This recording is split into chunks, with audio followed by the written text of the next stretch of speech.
The official date for the beginning of the Venezuelan presidential campaign started on July 1st, where the incumbent, Hugo Chavez, faces not only his deteriorated state of health, but his almost 20 years younger counterpart, Enrique Capriles-Radonsky. After 13 years in power, Hugo Chavez is seeking re-election for another 6-year term, whereas the populist leader says this period will help to consolidate the Bolivarian revolution in Venezuela. Last year, President Chavez was diagnosed with a certain type of cancer which is still secret after severe pelvic pain. Many voices in the political opposition are skeptical of the president's illness due to the lack of information surrounding this issue.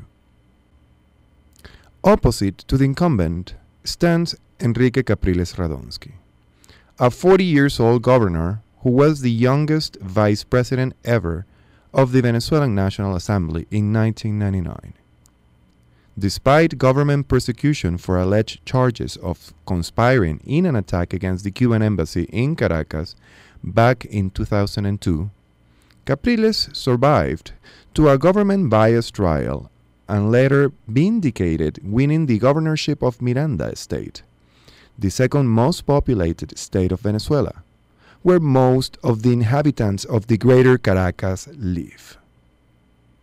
Meanwhile, the pro-Chavez bunker denounced in an official news website of worrisome the level of confrontation and aggressiveness shown in an early stage previous to the beginning of the presidential campaign, as well as rotten media referring to all the communications outlets opposed to the government, being also called a right-wing CIA-trained media which broadcast only false, grotesque, and ill-intentioned information aiming to promote hatred.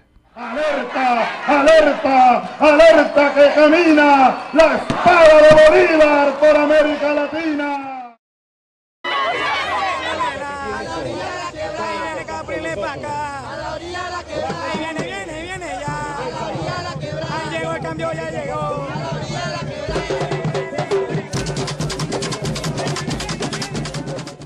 In the opposition, the governor has remained silent in regards of the direct insults and accusations of the president, with words such as mahunches, translating as good for nothing.